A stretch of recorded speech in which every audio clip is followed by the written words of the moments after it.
Starting it off, the Lions, the BC Lions, by the Edmonton Elk, and the last time these teams fought, like 2 weeks ago, BC pulled off an upset by a little bit, like 12 points, I think it was. But Edmonton got their revenge in a low-scoring affair, 19-17, in a pretty decent game from what I saw.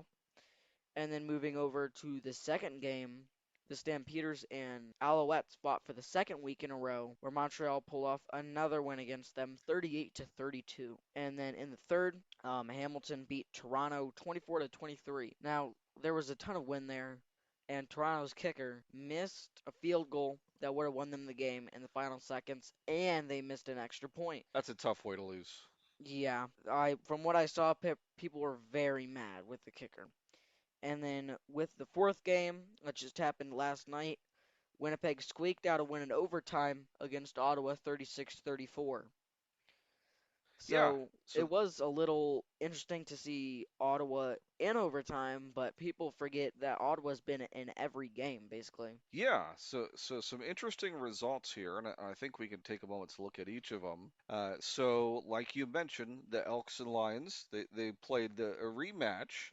Lions were able to surprise them and give the Elks their first loss of the season a couple weeks ago, Yeah. but they weren't good enough to beat them twice. So, like you said, Elks came back with the lowest scoring game of the week.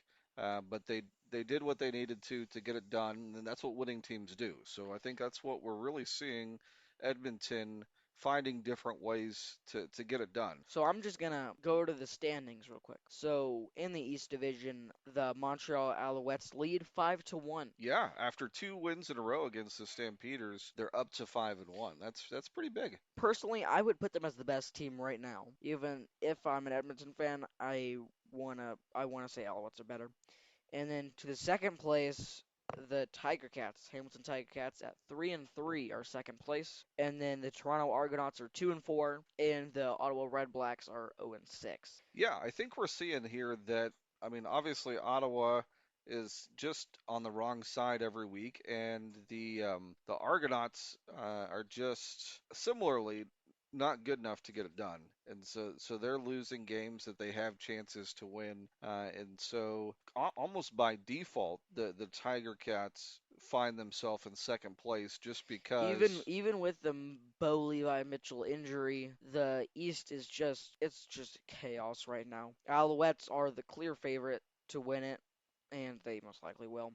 Yeah. I mean, we're 1/3 there for games played, but Alouettes are definitely the best right now. And then going to the West, the Elks are 5-1, so the Edmonton Elks have been definitely crushing it. Then the Saskatchewan Roughriders have been in contention for the number one at 4-1, but they had a bye, so they didn't really get a chance. So they are 4-1, and I also heard that they signed UFL MVP Finals Derek Roberson, who was a monster for the Defenders. And if you watch us, Yeah. you know we cover the UFL. Yeah, so that's an interesting. Have you seen other players come over from the UFL to the CFL, or is he one of the Um, first ones that makes that leap for I us? mean, spring football and CFL have been big. Like there are other ones like even with the NFL, like Chad Ochocinco. There's been Johnny Manziel, Tyler Elgzema. There's a lot going Yeah, on between like football and Canadian football. But Tyler Elgzema, he is like I think he started for Winnipeg last year. He might still be starting. But he was the backup for Birmingham, and we didn't really get to see him at all because you had Crow playing good and then Thompson playing good, so you didn't get to see him. But I'm gonna continue with the West. Then in third, the Winnipeg Blue Bombers are 4-2, and I don't fully believe this record at all. I don't think they're that good. And then going to the Stampeders are 2-4, and I would put them as better than their record suggests. And the Lions are 1-4, and the Lions are really a wild card, I guess. I don't really know where they're gonna finish because they're like all over the place. Like last year, I'm pretty sure they got second place in the West. But yeah, that'll do it for the standings in the CFL and wrap up our CFL segment here. well, did we want to look at how the Oh schedule is for yeah. next week? So for next week, the Elks and Rough Riders, the top two teams in the West, play. So who do you have winning that? That'll be an interesting one. I think it's going to be an emotional Rough Riders team. I think they're at home a Thursday night. I think that they've got a lot to play for, and I think that the Rough Riders are going to come out on top. I believe so. And then going to the second game, Stampeders and Blue Bombers, and I say Stampeders win that.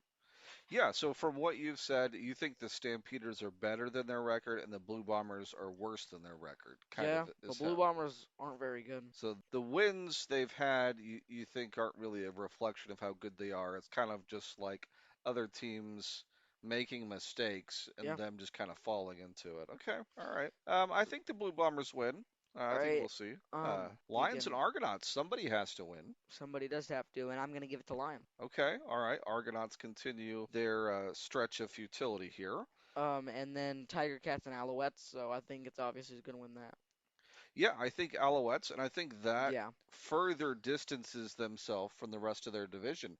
Could they claim the division at the halfway point? I mean, the East is a mess. Like the That Blue Bomb or not the Blue Bombers, but the Argonauts aren't good. Like at all. Ottawa is winless, and Hamilton doesn't have a good starting QB because he got destroyed. I think barring injury, I think we could give them the division right now. I think that they're going to cruise to it. I mean, obviously, multiple teams make the playoffs from each division, but it's very clear that Montreal is the best team in the East.